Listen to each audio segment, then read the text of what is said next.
Go live. All right. We are live. Woo! Welcome, everybody. Welcome to Supermom Sessions. Today I have one of my dear friends, Emily Jacobs. I'm so excited for you guys to listen in on this conversation with us together. Emily and I met through a business coaching program because we both were embarking on new adventures in our life, and we were both starting our new businesses together. And so it's been so fun to cheer each other on through the process. For everybody in this community, make sure to check out her community because there's so many amazing people in there also. We'll talk more about that in a little bit. So Emily is amazing. She is an author. She's written a book that's called Live Your Life for You, Not Your Mom. Really good. Again, we'll tell you guys about that in a little bit. If anybody's interested in reading that, it's a good one. She is also the founder of Empowered Moms, and she's an empowerment coach for moms, and she is also a speaker. And then she has two kiddos, I believe, but everybody welcome Emily. Yay. Yay. I'm so glad you're here. So first of all, just tell us about yourself and about your kids, what their ages are, what they're into, about yourself, like some of your hobbies and what you're into, and your husband and all of that stuff. Just All give the us a little stuff. quick little background on you. Yeah. Well, first of all, thank you for that welcome. Yeah, I want to give Brenda a shout out too, because in this business mentorship program, I mean, we were all just very new and a little bit scared and a little bit like, what the heck? I don't think I belong here. And you were probably one of the most supportive people. Like you just gave these like shout outs and you're like, oh, that's what we do for each other. We like, okay, cool. So we're all really supportive. And I think that just showed like where and how important supporting other people in their entrepreneurship journey is, because one, I mean, we're really not alone. And I think that's what a lot of people in entrepreneur, we go into it and we're like, I just don't want to be alone. Well, then find groups that cheer your name on the rooftops, because that's what makes you go forward. So I just wanted to thank you. That was unforgettable. I'm like, who's Brenda? I got to look up Brenda. So it was fantastic. So yeah, so my name's Emily Jacobs. Let's see. Geez. Okay. So I have two daughters.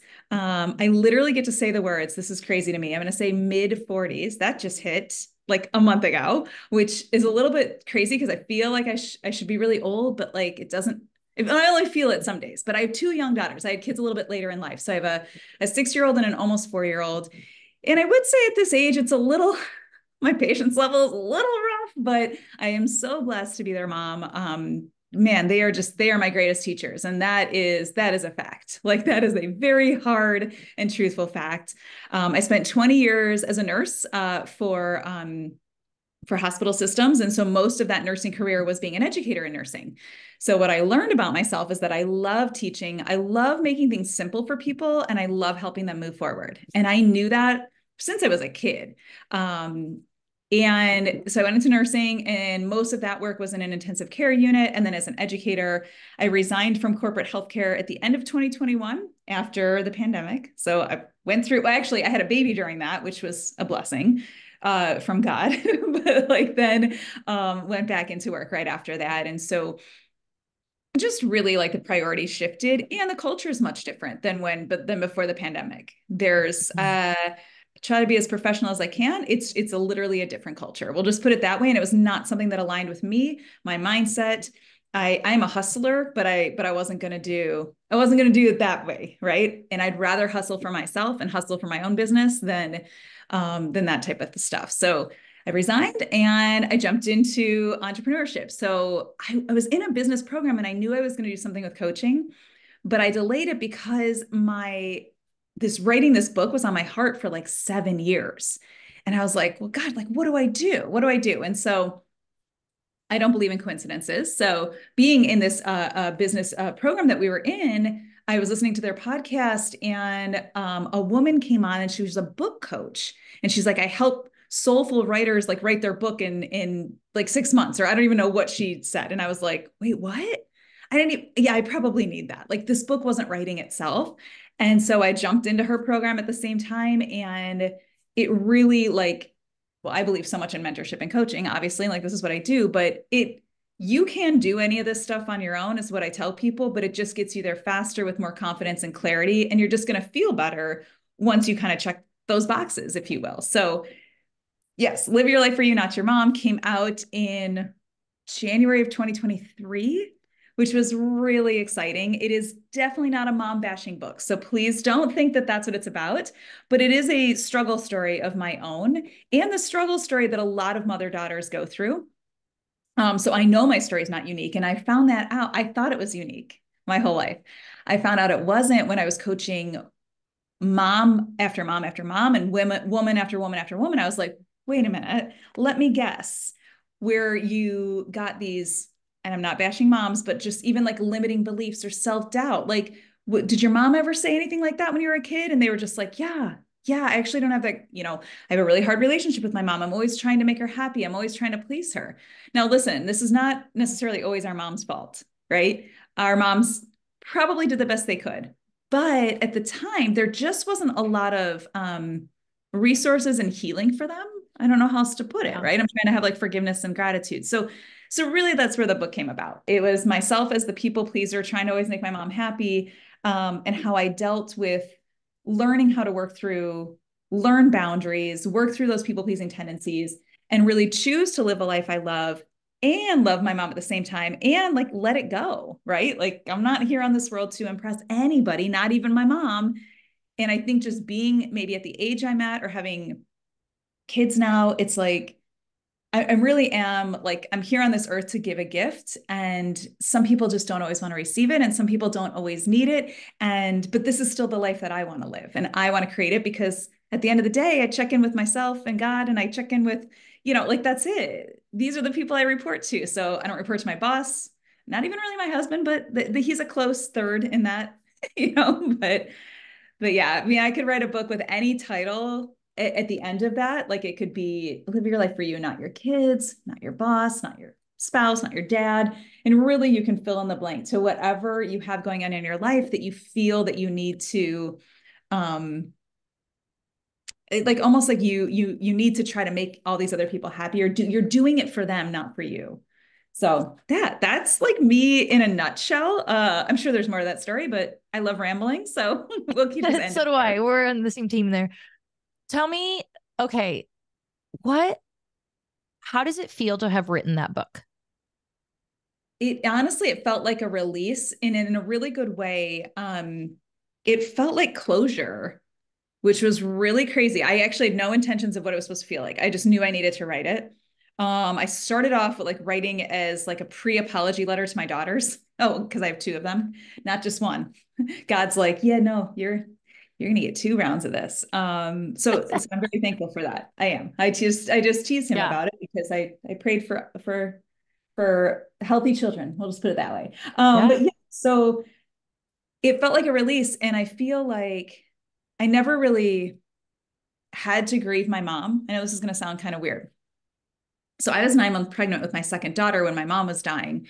And sorry, my mom passed away in 2020. Yeah. We'll go backwards before we go forwards. Your We go mom is backwards. no Sorry. longer with My us. mom's no longer with us, which is Yes. why I felt the need to get the book out. Now, some people may question me and say, or judge me and say, well, if you couldn't write it when she was alive, why could you write it now? Um, she's different. My mom alive, this would have been too much for her, too personal for her, too vulnerable for her. You don't need to do that, Emily. Like you don't need to, but I'm like, I, Mm-hmm. I do need to do this. You don't Yep. know what I see now. She now, and I believe this wholeheartedly, she sees what I see now. Yes. And I asked her for permission. Well, actually, I wrote it first. Before I published it, though, I talked to my dad and I asked her, and actually throughout writing it, I'm like, Mom, I really got to write the bridesmaid's dress story when you had a literal tantrum on a floor of a bridal shop. I got to write the story. This is like part of our story. Yeah. Um, and I thought like, oh my gosh, my car is going to get struck by lightning, or like something bad's going to happen to me if I write this story because my mom would have killed me, right? And then I'd see like a little butterfly on the when on my Mm-hmm. window, or a little bird that just chirped by and said hi. And I was Mm-hmm. like, really? Like, Mom, we're good? Like you and I, like I can do this story? And there was nothing but like I would just get this rush of like relief because I Yeah. put it there and I'm like, I'm a little bit scared. And then I even told my dad, I said, Dad, some of the stories are, he knows the stories. He was in the same house. Mm-hmm. I had to tell some of the stories so that people saw the whole picture, but there's a beautiful healing that happens within me, within the daughter, Yeah. right? I don't think my mom could ever figure that part out, and nor did I need her to, obviously, towards the end. We actually did Yeah. repair lots of the relationship the older I got and the more I let go. That's how the Mhm. repair happens. My mom didn't get it. She's like, I don't understand like why this is so hard for you or personal or whatever. Yeah. I said, okay, I actually get it. You don't get it. So I had to heal myself and then forgive and let go of things. Now, I didn't forget. A lot of people ask me, they're like, but how could you forget all the stuff, all the challenging stuff and all the heartache and all that? And I said, I didn't forget that. I'm choosing, I chose to let it go. It's so much more Yeah. freeing to let it Or just go. see it through a different lens now, Yes. like you see the gifts in it. There's so many things. I'm I'm with you on that. It's like there's so many things that for a long time were burdens or I saw as like, I can't believe I went through this. But then I'm like, oh, I'm so glad that I had that gift because it gave me what I needed to be here now. And even that perspective or how to relate to other people who have gone through similar things, all of it, it's all part of the journey. And all of it is really a gift. But yeah, it's just, you just look through it through a different lens, a different filter. And yeah. And I seriously do think like for anybody who has a parent who's passed and it's like there's stuff that you wonder like if did you repair it fully, right? Like you can it's still your journey. You can keep working on all of it and they are there still present even if they're not in their living body form. Like their spirit can give you the that kind of communication. It's just like the coolest. So I do not have a parent that's passed away, but I know many of my friends who do, and that communication that they have is really cool. Like to hear about how they're communicating with their parent now that they're no longer earthside. Yeah. So yeah, I think it's just really cool that you did that. And I think it's so inspiring. And I think for any of the moms listening that have a parent who's passed away, no matter what that relationship was, is like do the thing you're called to do to continue that journey, whether it Mhm. needs healing, whether it needs like revisiting or whatever it is. I think that's just so cool to see people doing that. So I was so inspired that you wrote that book. Oh, well, thank you. I mean, I think it was healing for me too. And I think that's the biggest thing is that, I'm naming myself a cycle breaker in my family. Like I don't want to repeat certain cycles. It's some of them already are. And I'm not going to get that mad at myself. I'm like, what it does to me though is when I'm doing some of the things that my mom did that I didn't like, I was getting so mad at myself and I was shaming myself and I was like, how could you, Emily? You talked about her in the book and then you complained about her your whole life like that and then I'm doing it to my kids. And all it did, well, there's two things. There is one thing I do differently because I said, well, what do I do differently then? Because obviously I reacted the same way that she did. What that showed me is that I had empathy for her. And I was like, okay, so this crap can be really hard, right? And sometimes you just do things that you're not proud of as a mom. So what that did is it showed me, okay, yep, nope, I kind of get that. And I look at her, like I look up and I'm like, all right, mom, I got it. I got it. Fine. Sometimes you just say stuff that you like really are mad at yourself for saying. But what I did do differently and I am doing differently is I 99.9% of the time go back and repair.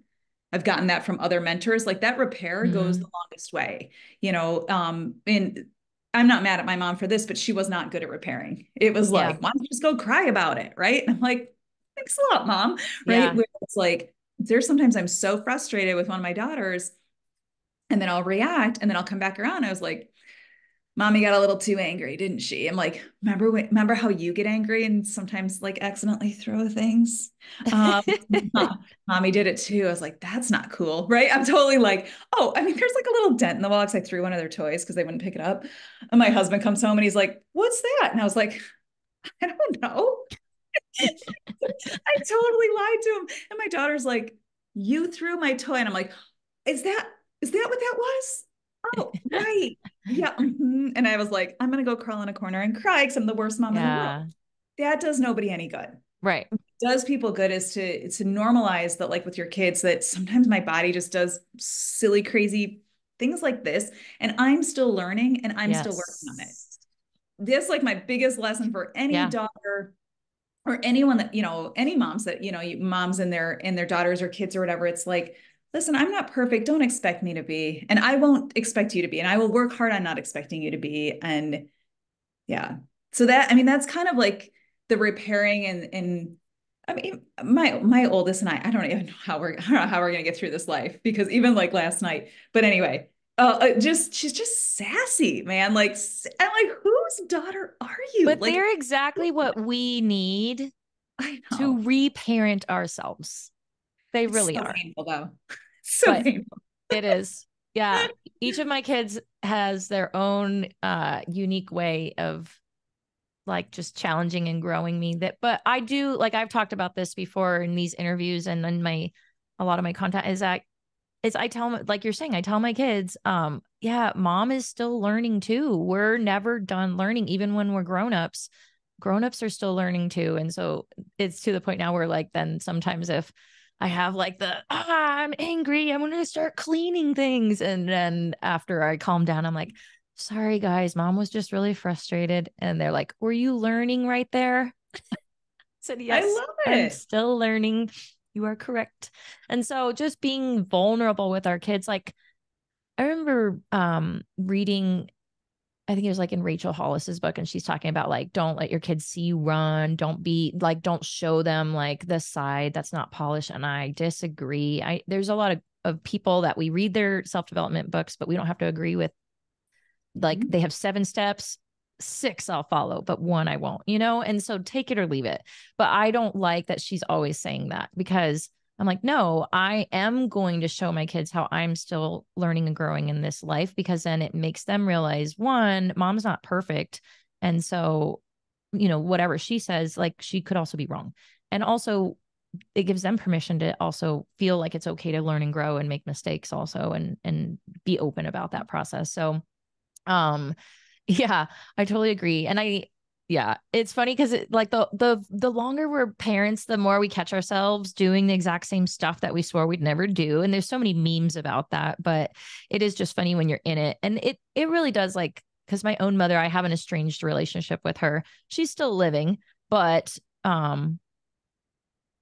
we she's not at all present in this life with my siblings or I or anybody, and everybody's fine with that. It's like we have parted ways, and everybody gets along just fine like that. But it's just funny because then there's sometimes where I will catch myself. I'm like, oh yeah, I remember this exact scenario the other way around, and I'll just think to myself like, this is how she could have done it better, and this is how where it's the same, but I realize, like you're saying, the advantages I have of like turning to a community, turning to coaching, even the information age of being able to just look stuff up. Like, why is my 4-year-old, saying this or doing that or whatever? Like, I can look these things up, and there was so few resources that she had available. And she definitely didn't have relationships. She didn't have community. She didn't have any kind of support. Like, my whole mission to help moms outsource more in their household is because she lived on an actual island with like no help, no community, no village at all. And it drove her crazy. Like she went bonkers for it. And so I realized it's like she didn't have those resources to get past that. So yeah, as we go on this journey, it's like I just love that we get to reparent ourselves. It's like such a gift. And writing about it, publishing a book about it, like sharing in that journey, it it helps other women through that process also. And it also just gives them permission, like, yeah, now you go write a book, and you, like, if you need to write a book, go write a book. Cause that process, I'm sure, has got to be just the most, like, you pour your soul into it and your heart into it, and then you set it free into the world. And yeah, I don't even know what that would feel like. Someday I'll know, but it's very cool. I love it. And I will say too, is that like just with anything, whether it's this, whether it's a next step or a phase or something you feel stuck in or something you want to move forward in.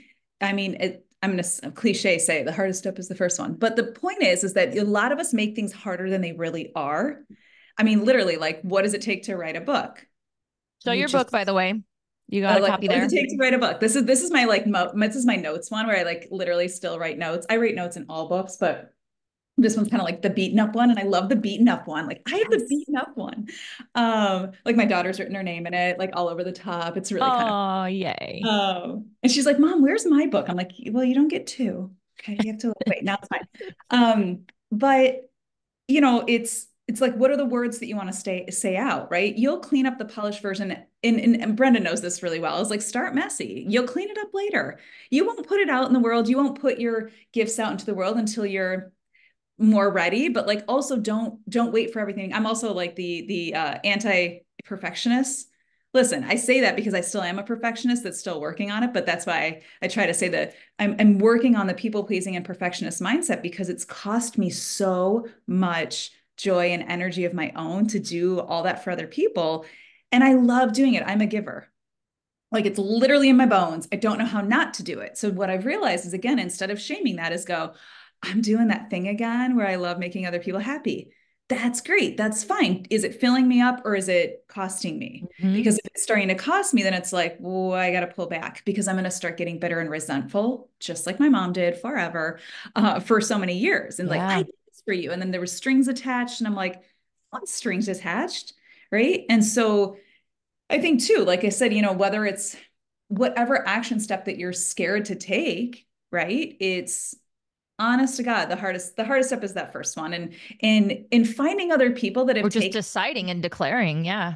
sharing it, be Which saying is it. which is Even. one of Yeah. that's one of the next questions I wanted to ask you that you would talk about is so you are Dr. Emily Jacobs. You went down this healthcare path. You had a lot of schooling, a lot of experience, a lot of expertise in this area. And then you did a complete 180 to start your own business and start fresh and go down this completely other path. Um, so this is like your newest chapter. So that's something I definitely wanted you to share also about is like the switching careers. The pandemic really, spearheaded that for you, which it did for a lot of people. It really helped people like make a decision because of the discomfort that they found like, okay, wait, if I'm going to be uncomfortable doing this thing I don't like, I might as well be uncomfortable doing this thing I do want to be doing? And Amen. so Amen. tell us about that whole switch for you and the turning point and what advice that you would give to moms out there who might be having that same kind of calling where they're feeling like, okay, I've been doing this and I have all this expertise, all this training, all this schooling, whatever titles and accolades and all these things that I just can't say no to that and move over here. Well, you can. And so, what advice, what warnings, what encouragement, all of it, what would you give to someone who's feeling that pull towards something completely different than they've ever done before? Yeah, I mean, I think for me, I felt that pull, right? So what are we currently in 2024? I felt the pull in 2017 when my daughter was born. And I was like, what is going on? I didn't know what it was. Was it Mm-hmm. professional? Was it personal? I didn't know what it was, but something was going on. And I'm like, I don't know what I'm supposed to do with my life. And like, so many people are like, well, you're a mom. You could be a mom. And I was like, that's fantastic. Of course I'm going to be a mom, but then what else does Emily do? What do I do with my life? Do I go back to my other job? I don't know if I love my other job anymore. Like you get that switch, you like a switch flipped in me. I did return back to my other job, but I left that one.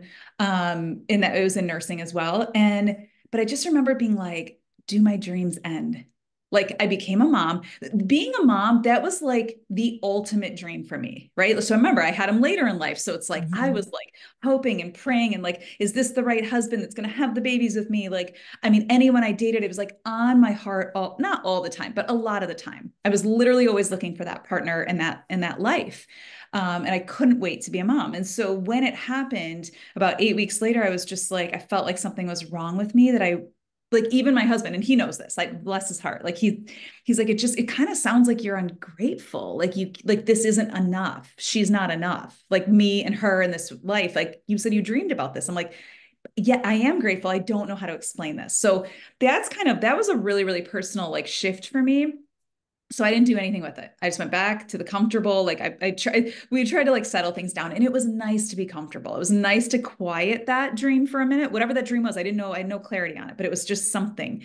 I was like, I'm going to quiet you for a little bit and just be a mom, go back to work or, in those types of things. So then we moved across the country. We did some crazy stuff. And then it went back to going back into like a full-time job again. And I'm like, I just don't know, but I did it because I was hearing whispers from other moms that like, well, like everybody has to work. And I was like, yeah, I just don't love what I'm doing. It doesn't fill me up anymore. I feel like I'm stagnant. Like there's no growth for me. I had been in those roles for so long. I could do it in my sleep and I was good at it. Like I was a great educator. I loved it. And then it like was costing me joy. And like, I was just like, I don't want to get up and do this every day. Like my impact is different. So I took a leadership role. I took a promotion instead of starting my own business, which I got this board certification for, which is like a big thing in nursing to like even switch that gear. I was like, no, I'm too scared. I'm not going to start my own business. I'll just go be like a big leader of a big corporate hospital organization. And it was great. And it was also like, this is not in alignment with me. Like, it just like, there was just so many signs that were like, come on, Emily, like, this is not you. So like in a nutshell, I mean, I really did try. I was really excited about that. And I'll just stay professional about all that as well. But like, I think because of all those Yeah. signs, just Right. like, Because you're all like, right, well, well, you're like, well, what about this little room and this, oh, open this door, but they're all in that same building and you need to just leave that building and go to a literally, whole new place. Yeah. I had a friend, one of my dad's friends. So we're talking like a 70-year-old family friend that was just like, why are you only looking inside this box? Your gifts are meant for the world. Like you can work anywhere. And meaning like, he's like, what do you want to do? And at the time I didn't have clarity still. So I was just like, I don't know. Then it's like the book started coming out. So I think what happened was I resigned for the first time without like I'm going to say a job or a plan. Yeah. My plan was to start my own business. I did have a plan. I was just scared about the plan. And I had coaching, I had certificates and some experience. So, like, that mattered in that world, in this healthcare world. So, what happened was two companies were like, do you want to be a healthcare consultant and coach for our employees and help them with burnout and boundaries and, all the things you love talking about? And I was like, well, yeah. So, I mean, I got like a silver platter. I literally quit with no plan. And then two organizations, like I just started putting it out there that I'm a coach. I think I told my uncle and he set me up with someone. And then the same hospital, I said I was getting this coaching certification. I want to coach. Like, I just want to help people literally live lives that they love. Like, I don't know how else, this is what I'm just supposed to do. Yeah. And so when you ask But me, yeah, that is right there. Like the turning point is you called yourself a coach. You told people I coach. And mm-hmm. then people are like, here's people for you to coach. You know what I mean? Like things fall in place. Like, so that declaration matters. So when Yeah. we decide, one, decide, two, declare, when you make your mind up about what you really want to be doing, even if you have no idea how it's going to happen, just declare it. Just decide, you know what? I'm going to have a business. I don't know what's going to be, but I'm going to have a business or I'm going to coach. I'm going to do this. And then it really like things start falling into place way easier and way faster. And there's still a whole journey you go on, but it's just awesome how things start to align when you do put it out there. Like, this is what is my new version. And Yeah. it just felt right. Even when I started writing the book, my coach was like, you're an author already. And I was like, well, but it's not out yet. She goes, you mean to tell me you're going to start this and not finish it? I go, no, I'm going to finish it. She goes, well, then you're already an author because you're already going to finish it. And I'm like, okay. I mean, and I think that's the biggest thing is that we get scared to bet on ourselves because we were so filled, I'm just assuming, so filled with self-doubt and societal norms and things that like, oh, I should be doing this and I should be doing that, that we feel guilty for betting on ourselves for anything, Mm, right? I mean, for anything. And it's like, am I going to be good enough at this? And am I going to be good enough at that? And like, well, who's going to save me on a white horse if I'm not good enough? Well, the truth is nobody. You are. You're going to save yourself. If you're not doing what you need to be doing, you're going to save yourself, right? And I think that that's the realization. I was like, okay, well, it's just people think it's like it's not just you, but like I really do think that it's you making up that decision. We are the ones keeping ourselves stuck. Like I think we all get this. I think we're all like everyone listening is probably mm-hmm. like yeah, yeah, it's definitely me and my self-doubt or my limiting beliefs and all that. I get them too. Like I literally get them all the time too, and all my mentors get them. They all are very upfront about their maybe not they're not telling us exactly what they are, but it's like but they tell me they get them, so it makes you feel more normal. And you get really used to hearing no, and you get really used to like quote failing. There is no failing. It's like, all right, well that one didn't work, but let's go and pivot there. So you start trusting yourself more because you take those chances, you hear the no's, you pivot, you switch gears, you like keep moving in directions that align with you. That's my greatest advice though for someone is to what feels like, what do you feel in your heart that either is your next step? So whether it's business or not business, but like, what do you feel in your heart's the next step? That feeling does not go away, right? That feeling grows unless you, if you don't nurture it, it just like it festers and it gets worse and it doesn't go away. I mean, our mentors have taught us this forever, but that is so true. And I can speak to it now because when something's meant to happen and you don't open that door of opportunity or you're not open to that, it'll come back around and it might not be as pretty the second time around or the third time around. And just like, you know, when people are saying they're run down and they're busy and they're run down and I'm exhausted and I'm this and that, don't those people usually get sick like shortly after that? And then it's forcing them to take time off. So instead, isn't it more empowering to kind of like control that situation? Like, ooh, I feel like I'm getting like exhausted, overwhelmed, you know, stressed, anxious. Where in my day can I even take 10 minutes to breathe for just a minute? Now, I'm not an expert at doing the thing. I'm an expert at talking about it, but I'm really working at embodying like that piece too of like, all right, well, what boundaries do I need to set better this week? Because last week wasn't great. Yeah. I love that. That's so good. So speaking of balance, um, when do you feel the most balance as a mom? Now I know you are good at hobbies, like you do dancing, right? Like competitive dancing. And I Yeah. love that. It's so cool. And I love seeing you post about like your kids watching you do this thing that fills your cup, you know? It's like a separate thing, not just a mom role and separate from business owners. So tell us about like the things you do for balance and your hobbies and things like that. I'd say number one, first and foremost, like before that, is sleep is like a non-negotiable for me and exercising. I'll figure out, even if it's only 10 minutes, like there's times I go to the gym, I'm like only feeling it for 15. Well, then it's 15. I have no expectations, no judgments with that. It's moving my body and whatever feels good. But like I do it fairly regularly and I feel so much better after it. I also have been really good at listening to when I need a break from that because like if my shoulder hurts or something, like, I feel like I am getting old, right? So like there's times where I'm like, it's not an excuse. It's literally like, let's rest this and maybe just either do something else or sit in the hot tub today. Like listening to my body is becoming such a gift because it's giving me the answers. And I have never really done that. And I'm like, okay, I'm going to listen to it. And I'm more energized when I listen to my needs than when I force the situations, which is something I've always done my whole life, force and control. I learned that from someone in my family. And I'm not like with balance. I think it's such a skill that gets learned. So yeah, I do Mhm. ballroom dancing, but I did take a break. So I did a competition, a small one in June, and then I literally took a 6 month break. I'm just kind of getting back into it, but I deliberately, intentionally chose that break, and Mhm. now I'm easing myself back in, and I'm kind of more excited now. So it's something that I have to kind of pick and choose. I poured everything into starting this portion of my business, which has been Mhm. amazing, and it lights me up. So it's like I was just trying to do the things that like lit me up more.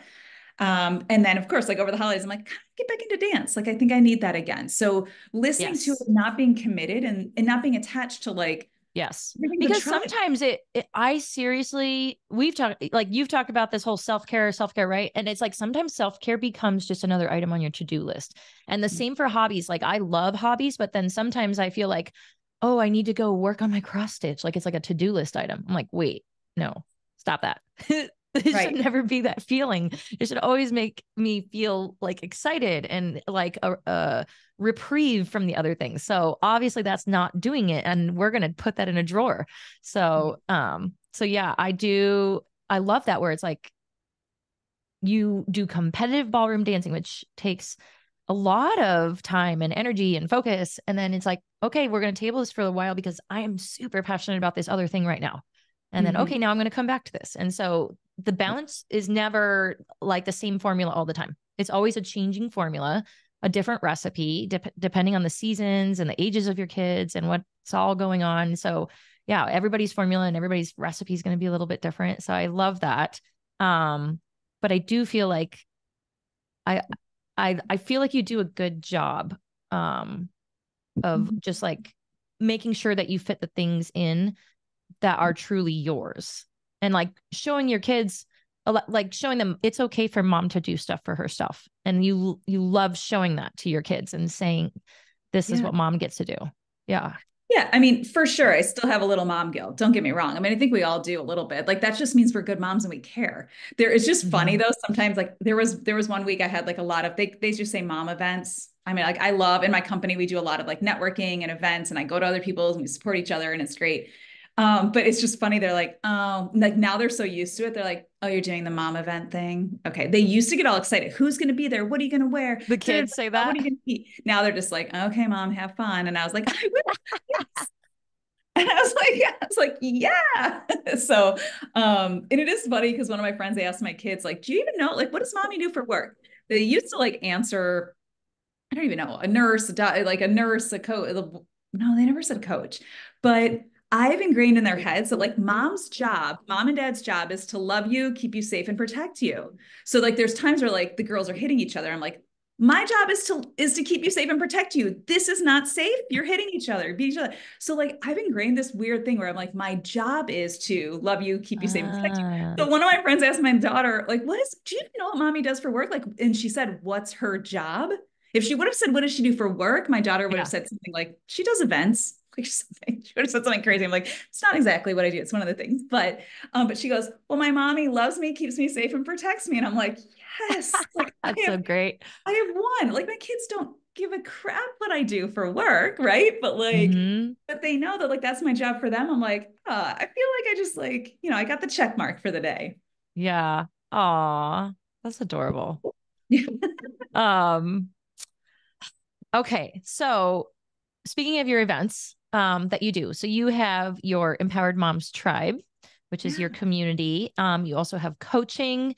Tell us about all your different things that you have, and your events, your big exciting things that you have coming up. Yeah. So Empowered Moms, we have a couple different things. So we do now have a free networking call once a month. So the best thing is, if you want to learn more about us, is jump in my newsletter. It's a once a week. I try not to inundate the busy mom with stuff. So it's usually on Mondays, but I don't know if that's going to stay forever. But it's like a once a week thing where I just tell you all the things that are happening. But essentially we'll do a free networking call a month where moms can just like get to know each other, and that's promoting whatever they need to do. And then we have a membership community, our Powered Moms Tribe, which that's got a little bit more in depth. It's got like a master class, which Brenda's in it. So it's got a library of all of our previous master classes, as well as discounts to any in-person events that we do, and then networking and all that kind of stuff. And then, yeah, so Empowered Moms we had our very first live event, October of 2023. It was phenomenal. Vendors, sponsors, speakers. It was literally this beautiful day to get back to moms in just the most gorgeous atmosphere, right? And we weren't just standing up there telling moms what to do or just being motivational speakers. We had action plans. Moms walked away like really filling their cup, saying, this is just what I needed, which was so great. So the plan is to do that annually. So fall of 2024, again, all that would be in our newsletter. Our website has it all as well. And then I also do one-on-one coaching. So I have limited spots available at one time, but if you're ever interested in that, just reach out. Happy to jump on a call with anyone to see if it's the right fit. I'm all about alignment. I choose my coaches based on alignment as well too. And all I would want to do is share the information about those things with you so that you can see if this is the right community and fit for you. Awesome. So tell us your Instagram handle, Facebook, all the different socials. Where can people find you? And what is your website? So the website is empoweredmoms.co, and that's on purpose. There's no M, empoweredmoms.co. And then Instagram is at Dr. Emily Jacobs. Instagram's probably where I post the most about all the Empowered Mom stuff. And then with our website, jump in the newsletter. Obviously, you can always jump out, but like I think it's hopefully there's some great resources in there, and then you kind of see what we're up to. Awesome. So everybody go check Emily's stuff out. She is rocking and rolling. It's so cool. To see all the amazing things that she's doing. It's truly, truly inspiring for me because we've been cheering each other on, and I just love seeing all the exciting stuff that she's doing. If only I had enough hours in the day to attend like every single thing and still create my own stuff. But yeah, I've gotten so much value out of her community. And so for any of you guys that are listening, hop over there, because if you are getting value out of this community, you will absolutely get value out of hers as well. It just is like multiplying your village of moms and support that you really do need. So go check all of that out. Well, I think we both got school pickup that we got to go do right now. So we're going to sign off so we can go do some school runs, mom life here. So thank you so much, Emily. I'm so glad that you joined us today. And everybody, reach out to her if you have any questions, if you want to learn more.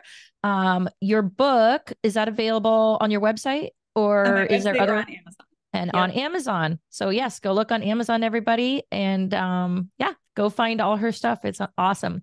Well, thank you so much, Emily. Thank you so much, Brenda, for having me. Yay. All right. We'll catch up again soon. Bye.